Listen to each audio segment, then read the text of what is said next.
Hi, I'm Terica Talbert and welcome to my YouTube channel, Tuesdays with Terica. Today we are going to be interviewing Miss Sandra Booker, who is a life coach, a spiritual coach, and an authoress.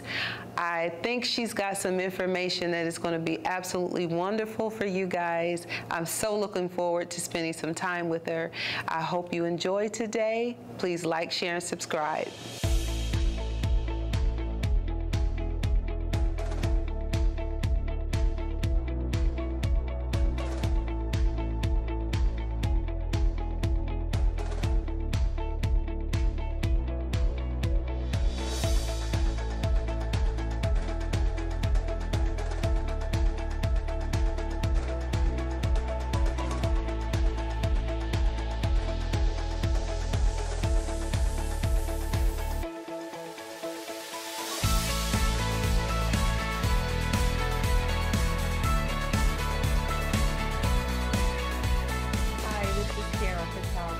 Welcome to my YouTube channel, Tuesdays with Terica. So today I have the pleasure of spending some time with Miss Sandra Booker, who is a friend of mine. She's also a life coach. She is a spiritual coach. We have added another thing to her resume. She's an authoress. How are you today, Miss Sandra? I'm wonderful. Thank you for having me. I'm so overjoyed to be here. Well, thank you. It's actually my pleasure. It's my pleasure. Thank you. So as you all know, the YouTube channel is to uplift, encourage, and inspire. Yes. So with that, what better way to have a life coach and a spiritual coach to be able to share some helpful tips and words of encouragement to help you guys along your week. Yeah. So tell me, Miss Sandra, with you being a life coach and a spiritual coach and all the titles that you have that's associated with your name, how is it actually getting started into the business? Can you kind of bring us up to speed and up to par as to how you started in your field and in your craft? What projected you to this line of ministry, this line of ministry? I have a passion for people, and with that, I love people, and just with the community plugging in, with faith, and people doing life with people, because we once myself had certain challenges, and then you also want to be there to help people as well, how to start their day off. Absolutely. You know, and I just like to just plug in, but I got started because I had a calling to. I had a calling to, and it took me a minute because I was kind of. I ran. A quick little story. My aunt was a minister on my father's side. She set me up to preach with ministers and said, you just have to speak on a topic. But they was all ministers. Wow. And I did well. At the same time, I still ran. And then it took me time to grow, because sometimes you can have gifts, you can have certain things that put on you that you don't see that other people can admire, because you're strong and have strength in it. But that doesn't necessarily mean you can flow in it until you mature. Absolutely. I really agree with that. You know, a lot of people don't know, but I'm a minister too. Yes. And I ran for many years because it's not something that you want to take lightly, especially when you really have a heart for people. Yes. And you really want to do what God has called you to do. It's a difference between just doing something or wanting to step into a position. That's right. Versus knowing that God called and chose you to do something. Then you kind of handle that with a little more sensitivity. You do. I completely understand that. You do. And there again, sometimes when you take it on and you're not ready for it, it shows. Yes. And so I always say, take your time, get counseling, reach out, and it's just not no one fix. You always need to have someone that you iron sharpening iron. Absolutely, absolutely. And that's what I feel like we do. I believe that that's what we do too. Yes, we do. We always want the best for the other, but we also want to be the best that we can be ourselves. So I think it's a great. We stretch each other, we sharpen each other, and we also able to state our truth to each other at the same time with wisdom. And one of my journal was about truth plus truth equal wisdom. Wow. And that's what we use, the wise wisdom, counsel wisdom. So when Miss Sandra's talking about her journal, she is a new author. Yes. And she has some things that you can actually find coming out on Amazon. We'll give you all that information at the end. Yes, But thank this you. has been another platform for her to be able to share her gifts and talents with those who are in Yes. need. So as we were talking about being a life coach and a spiritual coach, so your actual ministry, actually 3.1 ministry is a way for you to plug into the community. So that means you have situations within the community that you are called to. Yes. That you are able to help meet the need through the Lord, Yes. not of your own strength. Right. So we're not trying to seek cross Him. anybody up, but Yes. through the Lord, Yes, the spiritual exactly. guidance. She's able to help people. So can you share? Sure. Or maybe even tell a story, whatever you're comfortable with. Definitely. One group, because of privacy, is mothers who's working to get their children back. They're in a program. We also go and serve.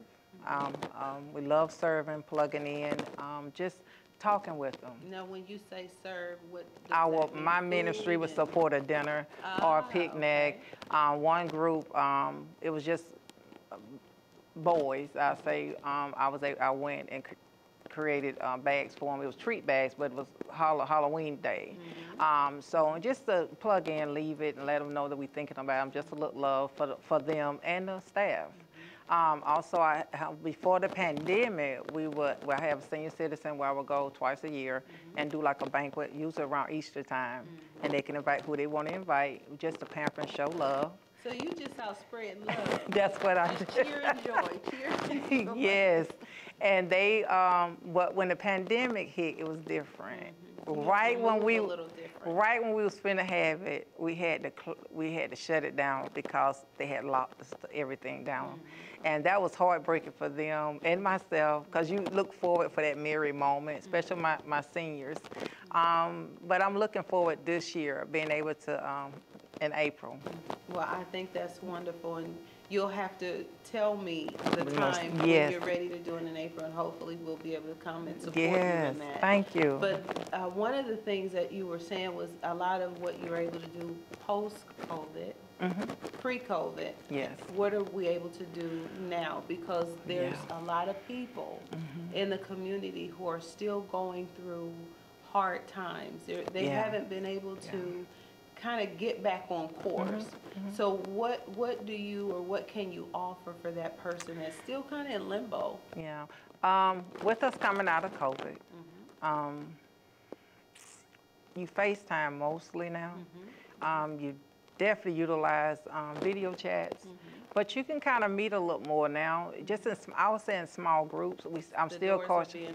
The doors are slightly opening, but it's still small groups. It's not as large as we was used to, but I found that the intimacy with that, you can reach some, I don't want to say you can reach more, but at the same time, it's still effective. So do you think the people are more open to share in a more personal, private setting than being out? Because it's kind of hard sometimes to be able to open up in front of people. I can understand that. Everybody knows what's going on in your world. And you try to be mindful. When you're a coach, you do be mindful. But what if you're a motivated speaker and you just mass of people? You may not. You're trying to reach everybody, but you may have that one. You can look out in the audience or where you're sitting, and you always know that one that's pulling on you. And they'll either find their way to you, or you'll find your way to them. I was in church visiting in Charlotte, and it was a lady. She came up. She said, "Can I have your ministry contact information?" She came up after the service. After I had spoke, she came up, and I was able to provide it. But still, she needed that one-on-one. Right. And also, I have different things that I do, like Sisters to Sister, Let's Talk About It, and that's one of my other journals. Let's talk about it, lies and truth. And one thing I like to let them know, we all know what a lie is, but truth will trump that lie, but lies spread. Right, yes. So we try to encourage each and every one, even we done been on the end of each one of them, But to try to be mindful. As you mature, you've lived through some things. Yeah, you're right. As I have even myself matured, I make sure the spirit of offense don't take over, and also make sure that if I'm hurt, be honest about it. You know, I may have to reach out to my core group, you know, hey, y'all, I'm feeling this today, because I have to put it in a safe place. Absolutely. So what we are today, coming back to life, plugging in, and a lot of them don't know what to do because it's not the same. We have a new way of doing things now, and I'll say it's very good, because now you really need to sit and see what part of me I'm not using now, or what can I do different? Right. Let me try something different. That's why I started the journals. I think that's awesome. Because we need to write it out. It may be now, it may be for later, but that's another way, iron sharpening iron.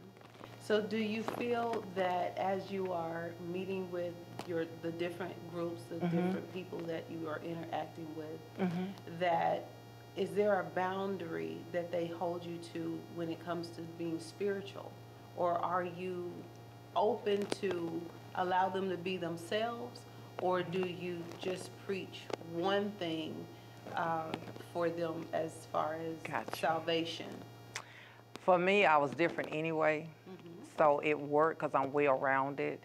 My faith and spirit upbringing helps, but I also well-rounded, and most everyone I deal with, you're going to get the well-rounded of me. Even if I know I'm faith-based and you may be on the fence, I'm going to respect that. I can only give you as much as you can receive. Absolutely. But I can still respect where you are. Right. Without overpowering you. Because the thing is for me to help you, not for me to tell you what I think you should be doing, and it's not for you to do. Now, you may take it later and put it away, and it come up and say, you know what, she did kind of advise me. But you need to come to that. Right. I think that's so wonderful, because one thing that even with this channel, I don't want to shove anything down anybody's throat. Exactly. However, I do want everyone to know whatever information you need to know about the Jesus that I serve. I'm more than willing to share it with you, but it's not for me to make you understand, believe, or conform. It's for you to invite me to share that. Because when you ask me, I'm only going to cover what you asking me. And that's where all balance come in at. You know, even if you're going to have a mixture of people you're with, you have to respect that they are people, you are people, but it's not like I'm right, because I say I have God in my life. And you wrong. The point is, I can tell you the benefits of me having the biblical aspect of it, right? And the spiritual, what I lean on that helps me. I can tell you how I benefit from it. But even with that being said, you have to want to explore that. And everybody has to walk their own journey. Exactly. We have our own journal, our own soul path. We have our own journey, our own purpose. But the thing is, you still have to find him for yourself, for you to experience and taste him like we have.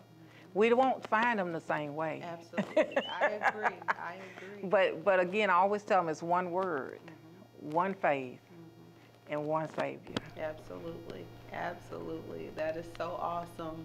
I'm just wanting you to tap a little bit into the journals. Now, what was the reason and the purpose behind your journals?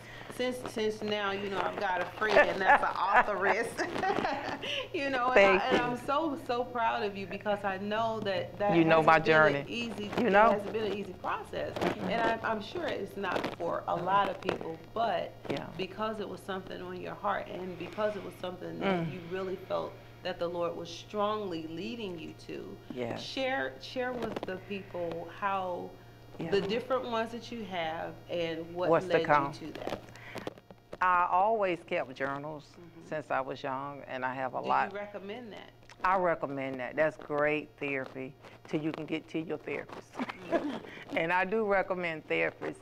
I also like to say this: you need a life therapist and you need a spiritual therapist, because you need to have a balance. You really need to have a balance. Because everybody's not as well-rounded as you are. Right. And so that's why I don't just say, oh, no, you're messing up if you don't come this way.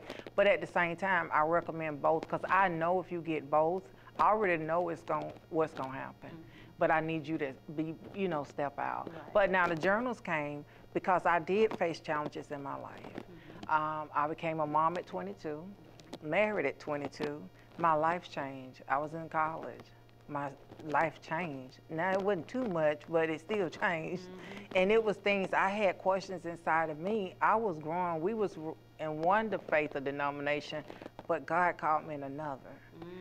And that made me look different. I was different. I love, and you can find me in the church, singing on the choir, helping at the altar. My grandmother understood it, but my mother was missing because she was working. She loved us, but my grandmama was the one to start telling me it's something there. Right. But she didn't even tell me. She said, it's something there. And I'm like, okay, what is it? So I started journaling, and I'm going to tell a little small story. My mom was found under my bed because I didn't have money to buy journals. I was 12, but I would write papers. And I didn't know what it was. I would just write to God. So one day I was telling God on my mom. Now, I thought I'd done well. My mom didn't quite have the same feeling. But make a long story short, I started journaling at 12, and it birthed into where I'm at today. I think that is so funny. So different cultures, different situations. I completely get what she's saying. And my mom was tough love, so you can believe me, with some tough, light love stuff in there. Well, I wonder, you are so funny. But I want to ask you this: in a world where there's so many hurting, where there's so many challenges, yes, what word of encouragement can you share with our viewers to help them to know that all is not lost? Amen. All is not lost, and we don't have to have it all together. Just pick up a piece and don't worry about putting the whole puzzle together. Just pick up and start where you can and let them know that's enough. And then you pick another piece up and another piece. And before you know it, the whole puzzle is put together. Not you putting it together, but you've been guided to put it back together. When you will find love and you will smile again. Yes.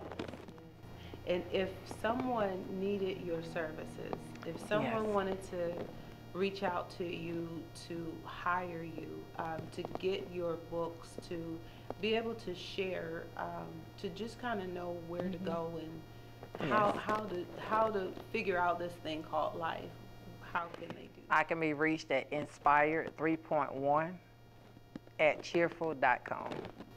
Okay. Miss Sandra Booker, you guys, I am just so honored and so thankful. I just want to mention to you that we know that there are a lot of people who are going through so many things. Yes. There's so much going on in the world, in our country. It makes us all feel a certain kind of way. Yes. But at the end of the day, love is the cure for it all.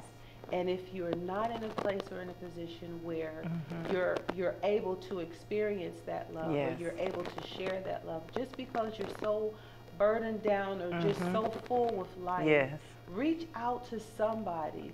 One of the things that we don't want to do is feel like we are closed in a box where we don't have anybody that we can turn to or talk to. If you reach out to me, I promise I will give you right over to Miss Sandra for her to be able to help guide you through. But you are more than welcome to contact me at 864-270-8111. Thank you so much for tuning in to my YouTube channel, Tuesdays with Terica. Please, if you don't mind, like, share, and subscribe. We hope you have a wonderful day. Be blessed.